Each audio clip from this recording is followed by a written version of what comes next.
નમસ્કાર વિદ્યાર્થી મિત્રો, હું છું ચલા જયેન્દ્ર અને તમે જોઈ રહ્યા છો ગુજરાતી એજ્યુકેશન. વિદ્યાર્થી મિત્રો, આજે હું તમને ધોરણ 8 વિષય વિજ્ઞાન દ્વિતીય સત્ર મૂલ્યાંકન 2023 અને 24નું પ્રશ્નપત્ર સમજાવી રહ્યો છું. વિદ્યાર્થી મિત્રો, આ પ્રશ્નપત્ર તમારે કુલ ગુણ 80 માર્કનું પૂછાતું હોય છે અને તેનો સમય 3 કલાકનો છે. તો જોઈએ આપણે પ્રશ્ન 1. એની અંદર વિદ્યાર્થી મિત્રો વિકલ્પો આપેલા છે અને વિકલ્પો તમારે 12 માર્કના પૂછાતો હોય છે. પહેલું છે મનુષ્યના દૈહિક કોષોમાં રંગસૂત્રોની કેટલી જોડ હોય છે? તો 23. નંબર 2, એચઆઈવીના સંક્રમણથી કયો રોગ થાય છે? એડ્સ. નંબર 3, સ્નાયુ બળ કયા પ્રકારનું બળ છે? સંપર્ક બળ. નંબર 4, નીચેના પૈકી દબાણનું સૂત્ર કયું છે? તો જવાબ આવશે બી, બળ ભાગ્યા ક્ષેત્રફળ. નંબર 5, એરોપ્લેન અને રોકેટનો આકાર ઘર્ષણ ઘટાડવા માટે કેવો રાખવામાં આવે છે? તો ધારારેખી.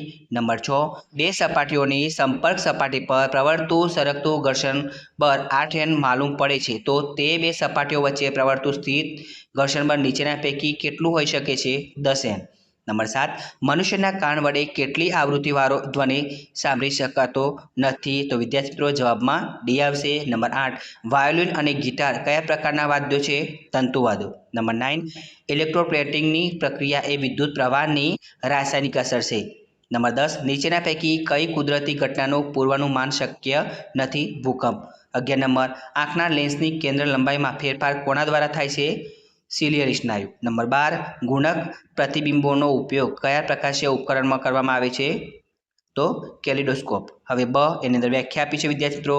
વ્યાખ્યાનું સોલ્યુશન મેં નથી કર્યું કારણ કે પેપરની અંદર જગ્યા નથી, એટલા માટે કરેલું નથી. વિદ્યાર્થી મિત્રો તમારે જાતે કરવાનું રહેશે. કોઈ પણ 4 વ્યાખ્યાઓ લખવાની હોય છે. તમે જોઈ શકો છો તરુણાવસ્થા, સંપર્ક બળ, ઊંજણ, ઘોઘાટ અને પ્રકાશનું પરાવર્તન.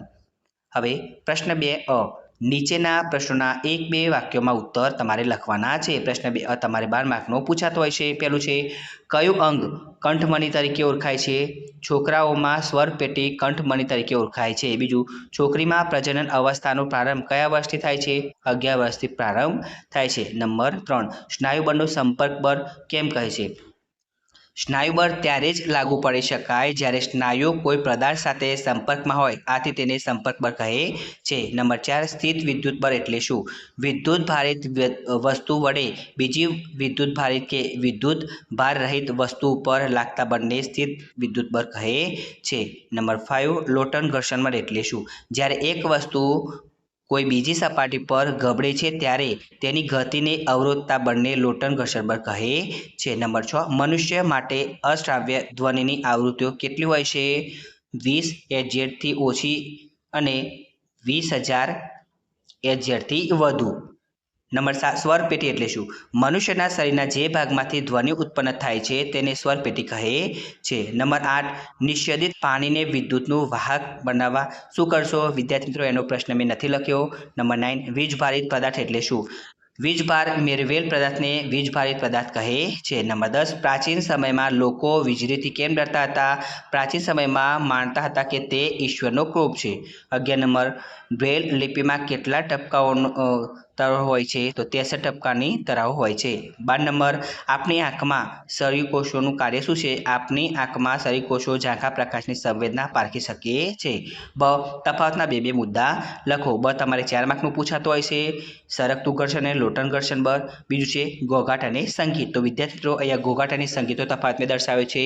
એની અંદર તે અસુખદ છે, તે કર્ણપ્રિય ધ્વનિ છે, તેનાથી ધ્વનિ પ્રદૂષણ થાય છે, ધ્વનિ પ્રદૂષણ થતું નથી. હવે પ્રશ્ન 3 નીચેના પ્રયોગોનું આકૃતિ દોરી વર્ણન કરો. ગમે તે 2 લખવાના છે વિદ્યાર્થી મિત્રો અને પ્રશ્ન 3 તમારે 10 માર્કનો પૂછાતો હોય છે. તમે જોઈ શકો છો કયા કયા પ્રયોગો છે. એવી જ રીતે બ, વૈજ્ઞાનિક કારણો આપી સમજાવો. ગમે તે 3 લખવાના છે અને બ તમારે 6 માર્કનો પૂછાતો હોય છે. તો પ્રશ્નો તમે જોઈ શકો છો કયા કયા છે.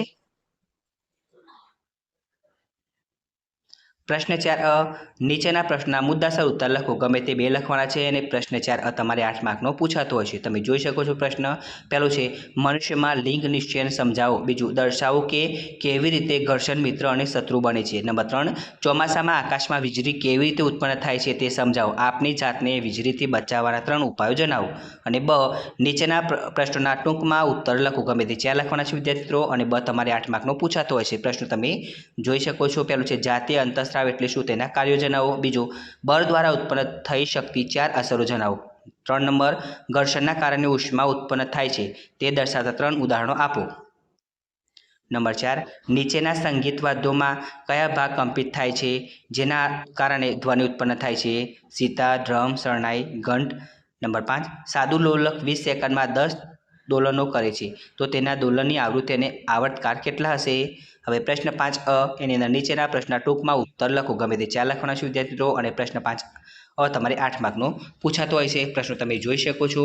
વિદ્યુત પ્રવાહની રાસાયણિક અસર એટલે શું? તેના 2 ઉદાહરણો આપો. બીજું, શિયાળામાં સ્વેટર કાઢતી વખતે તડતર અવાજ થાય છે, સમજાવો. નંબર 3, ગાજવીજ દરમિયાન કઈ જગ્યાઓએ હોવું સુરક્ષિત નથી? નંબર 4, મનુષ્યની આંખની નામ નિર્દેશવાળી આકૃતિ દોરો. અને નંબર 5, વિટામિન એના સ્ત્રોત જણાવી તેની અગત્ય લખો.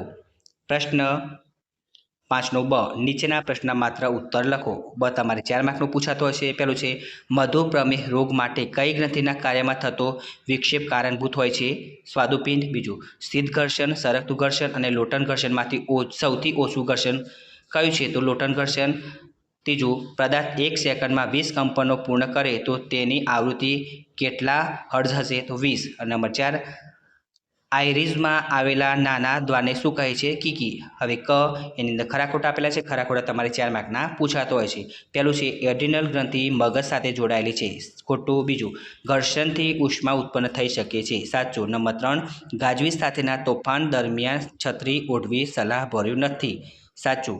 નંબર 4, સમાંતર ગોઠવેલા 2 અરીસા વચ્ચે મૂકેલી વસ્તુના 2 પ્રતિબિંબો મળે છે, તો આ વિધાન ખોટું છે. તો વિદ્યાર્થી મિત્રો, તમને મારી આ વિડીયો પસંદ આવ્યો હોય તો વિડીયોને લાઇક કરો, કમેન્ટ કરો, શેર કરો અને સબસ્ક્રાઇબ જરૂર કરો. વિદ્યાર્થી મિત્રો, આના વગર તમારે બીજી વિડીયો જોઈતી હોય તો નીચે ડિસ્ક્રિપ્શનની અંદર લિંક આપેલી છે. ધન્યવાદ.